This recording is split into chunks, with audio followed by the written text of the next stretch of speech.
Praise the lord. ఈరోజు దేవుని వాగ్దానము ఫిలిప్పీయులు రాసిన పత్రిక 4వ అధ్యాయము 6వ వచనము. దేనిని గూర్చి చింతింపకుడి. మరి దేవుడు దేని విషయమై మరి చింతించొద్దు అని వాగ్దానము చేస్తున్నాడు. మరి చింత అంటే మరి అది తెలియకుండానే ప్రతి మనిషిలో ఉండేది. మరి అనుకోకుండానే మరి మనం ఎన్నిసార్లు ప్రయత్నించినను ఆలోచించొద్దు, చింతించొద్దు అని అనుకున్నాను, అది తెలియకుండానే మరి ప్రతి సమస్య వెంట అది వచ్చేస్తుంటుంది. ఒంటరిగా కూర్చున్నప్పుడు లేక మనము ఏ పరిస్థితి అయినను మరి చింతతోనే మనము ఆలోచిస్తూ ఉంటాము.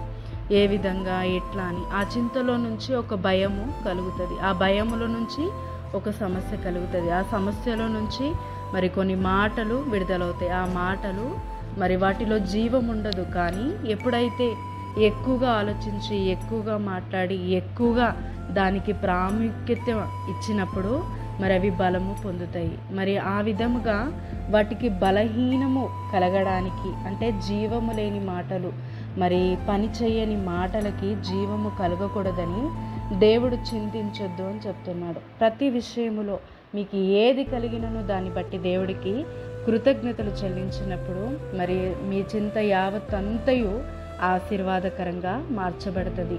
దేని విషయము బాధపడద్దు, భయపడద్దు. మరి దేవుడు ప్రతి విషయంలో సహాయం చేస్తాడు. మరి సూర్యుడు వస్తాడా, చంద్రుడు వస్తాడా, ఒక దినము గడుస్తుందా, మరి గాలి ఎక్కడి నుంచి వస్తుంది, మరి ఎలా నివసించాలి, ఎలా జీవించాలి, ప్రతిదీ దేవుడు తన సమయమందును క్రమము తప్పకుండా జరిగిస్తున్నాడు.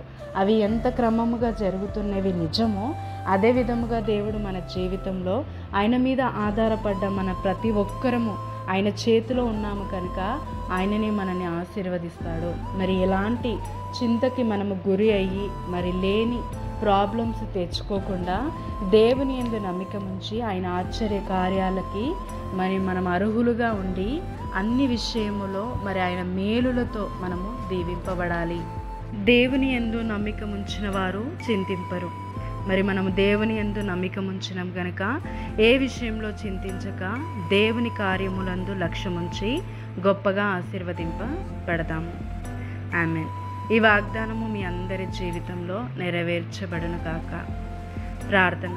తండ్రి, యేసుక్రీస్తు నామమున ప్రార్థిస్తున్నాము. నీవే మహా ఆశ్చర్య కార్యములను జరిగించువాడివి.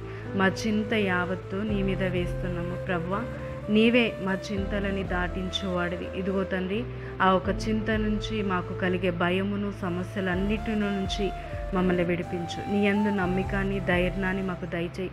ఆ ఒక్క విశ్వాసంలో నుంచి గొప్ప అద్భుతాలని మా జీవితంలో జరిగించడానికి నీ కృప దయచేయమని, మరి అధిక విశ్వాసాన్ని కూడా దయచేయమని, మరి ప్రతి చింత నుంచి మరి ఎవరైతే తెలియకుండానే మరి తండ్రి వాటి గురించి బాధపడి మరి అనారోగ్య పాలవుతున్నారో వారందరినీ కూడా ప్రభా విడిపించు. ఈరోజు చింత లేని జీవితాన్ని మా అందరికీ దయచేయమని యేసుక్రీస్తు నామమున ప్రార్థిస్తున్నాము తండ్రి. ఆమేన్.